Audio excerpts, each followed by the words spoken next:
We have spent the last two lessons looking at how we can convert between units measurement in our US customary system and then unit measurement in the metric system. Today's lesson is going to be looking at how we can convert between customary, so the measurement system that we use, and then the metric system. So you can convert between customary and metric units by using conversion factors and conversion rates. So if we take a look at our solve and share, Sasha bought 1 gallon jug of lemonade at the store.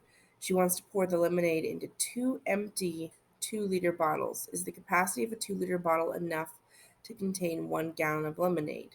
Explain. Solve this problem any way that you choose. And so what's nice is they give us a capacity conversion chart. So if you take a look, 1 gallon is equal to 3, or is approximately. So it's not exactly equal, but it's equal to about 3.79 liters. 1 gallon is equal to 4 quarts. So 1 quart is approximately equal to 95 liters. Whereas if we take a look over here, 1 liter is approximately equal to 26 gallons. And 1 liter is approximately equal to 1.06 quarts. And so what we're going to do is we're going to go ahead and we're going to do our conversion. So we have two 2-liter bottles. So when I set my problem up, I'm going to set that up to where I have two 2-liter bottles. So what I have is I have 2 times 2 liters. So I'm going to do my 2 times 2 liters. So I'm going to build my equation first. And then because I'm going from liters to gallon, I'm going to use this conversion. So I have, for every 1 liter, I have 2,600 gallons. Okay, get this out of the way. So I have, for every 1 liter, I have 2,600 gallons. And so again, using the conversion factor, liters cancel each other out. And so if I rewrite this, I end up with 4 liters times 0.26 gallons. And what that's going to equal is it's not even liters, it's just 4 times 2,600 gallons. That's equal to 1.04 gallons. So they have enough to fill 1 gallon of lemonade because the 4 liters will hold 1.04 gallons. All right, let's take a look at your look back. So it says, can 4 quarts of lemonade be poured into 2 empty 2-liter bottles? Use what you know about converting units of capacities to write an equation to justify your answer. So we're going to go ahead and we're going to set up a conversion factor. So we're looking at the 2-liter empty bottles. So we have a total of 4 liters. And I'm converting that into quarts. So when I convert that into quarts, what I'm going to do is I'm going to say, okay, I'm going to put this on. Let me erase this because I'm going to build my equation. So I'm going to make an equivalent rate. So I have 4 liters, and what I'm looking to solve is I'm looking to solve for the number of quarts here. So I'm just going to put Q. 4 liters equals Q quarts, which equals 3.79 liters.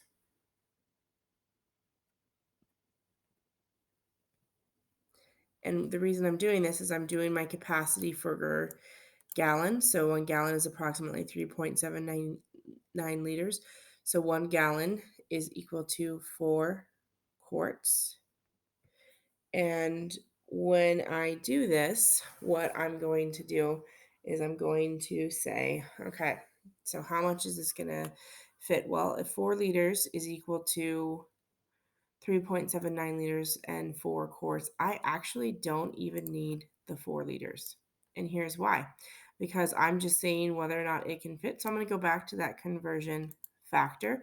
So the conversion factor that I had is 1 quart is approximately 0.95 liters. So I'm going to put 0.95 liters. And then I have my 1 quart. So can 4 quarts fit into my 4 liters of lemonade? Well, 4 quarts is approximately 3.79 liters, and I have 4 liters. So yes, they will fit with some to spare. All right. So let's head into your next question.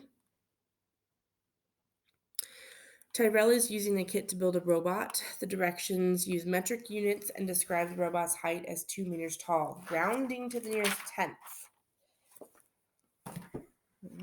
Rounding to the nearest tenth. About how many inches is 2 meters? So remember that 1 foot equals 12 inches. So here's my nice customary unit of measurement. You will need this data table. So 1 meter is about 3.28 feet. 1 meter is 39.37 inches. 1 inch is 2.54 centimeters. 1 mile is 1.61 kilometers. Here's weight, mass, and then we already looked at capacity. So one thing that we can do is we can write the height of the robot in meters. So if we take a look here and set this up,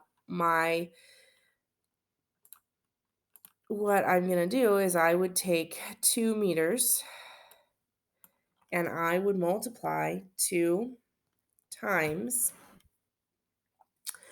39.37. And when I do that conversion, when I multiply 39.37, I end up with 78.74 inches is going to be about 2 meters. So that's what 2 meters are going to be. I need to round this to the nearest 10. So I come over here, I take the 4.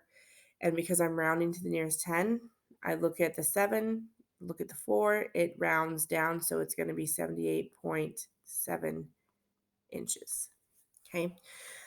So the other way to do that is you look over here. Here's my conversion factor. So I multiply. So that's essentially what I did is I did 2 meters times 39.37, crossed out my units of measurement, and then rounded, and I ended up with 78.7 inches.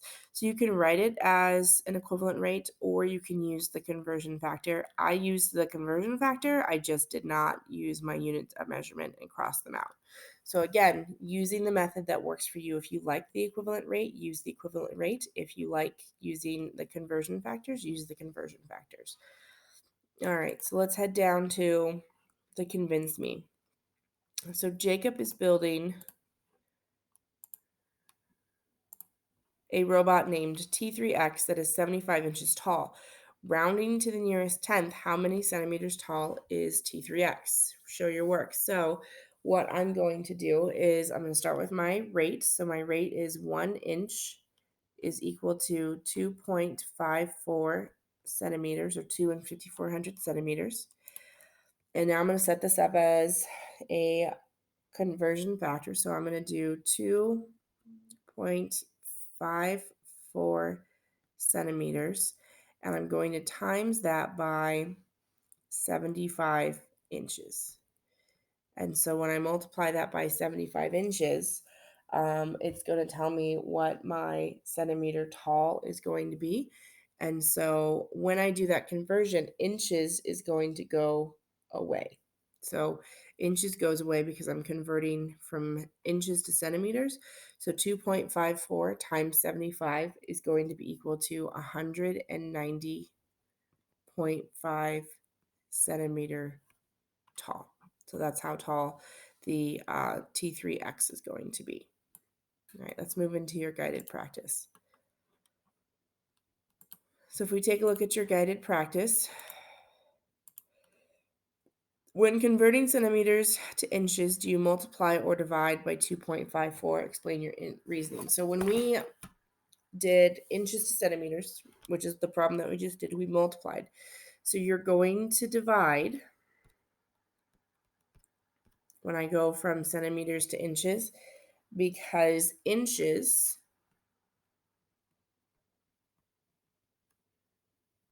are the larger unit of measurement.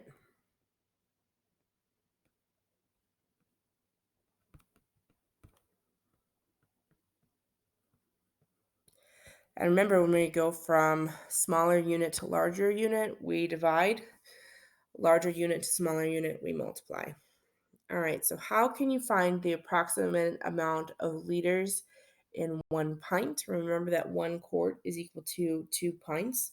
So we go to our conversion rate. So our conversion rate is 1 quart is equal to 9,500 liters, or approximately. I guess I should have the approximate symbol. 1 quart is approximately equal to 9,500 liters. And so what I would do is I would take 9,500, because 1 quart is equal to 9,500 liters and 1 quart equals 2 pints. So I would take 95 hundredths of a liter, which is a smaller unit of measurement, and I would divide that by 2. And when I divide that by 2, I get approximately 0.475 pints, or liters would be in 1 pint. So this would be liters in 1 pint. All right, so let's go ahead and go through 3 through 6. We're going to find the equivalent measure, and we're going to round to the nearest tenth. And so I'm going to let's look at some of your conversion factors and write those down. We're going from inches to centimeters. We're going from a larger unit of measure to a smaller unit of measure. So when I go from a larger unit of measure to a smaller unit of measure, I'm going to multiply. So I'm going to multiply 5 times 2.54. And when I multiply 5 times 2.54 and round to the nearest tenth, I end up with 12.7 centimeters. 2 miles is going to be approximately how many kilometers? Well, 1 mile is approximately 1.61 kilometers. So again, I'm going from a larger unit of measure to a smaller unit of measure. So I multiply, and when I multiply and round to the nearest tenth, I get 3.2 kilometers. Okay. 113 grams is approximately how many ounces? So I'm going from grams to ounces. So in this one, I'm going to divide. So I'm going to divide 113 grams by 28.35. And when I divide that, I end up with 4 ounces. 14 kilograms to 1 pound. This is where kilograms is a larger unit of measurement. So I'm going to divide 14 kilograms by 2.20. I'm going to multiply, because I'm going from a larger unit to a smaller unit. So I multiply 14 by 2.20, and when I do that, I end up with 30.8 pounds. All right. So I would like for you to go ahead, and when we look at your math practice and independent work, here's what I'd like for you to do for today. I would like for you to go ahead and do 7 through 18. You may use a calculator to do your conversion factors. I just want to see whether or not you divide or multiply. So if we take a look, let me show you what I want on in terms of showing you work. So when I take 9 quarts and I'm looking at how many liters that is approximately. So quarts is, going back to my measurement, quarts is a larger unit of measurement. So I'm going from a larger unit to a smaller unit. So that means I am going to be multiplying. So larger to smaller, I multiply, smaller to larger, I divide. So I'm going to do 9 quarts times my conversion factor. So here it's 0.95. And then I want to see what you end up with. So if you have to round, I want to see what you end up with. So if I plug this into the calculator, I do 9 times 0.95, I end up with 8.55. So I want to see this equation, and then your answer needs to be rounded to the nearest tenth. So I have 8.55. I underline the 5. I look next door. So my answer is going to be 8.6. So again, I have no problem with you using a calculator, but I want to see what you multiplied or divided by, what you got for your answer, and so I can see what you rounded. And so you're going to do that for 7 through 18. And then if we take a look at your math practice and problem solving, let's see what problems that I would like for you to do. So when we flip to that page,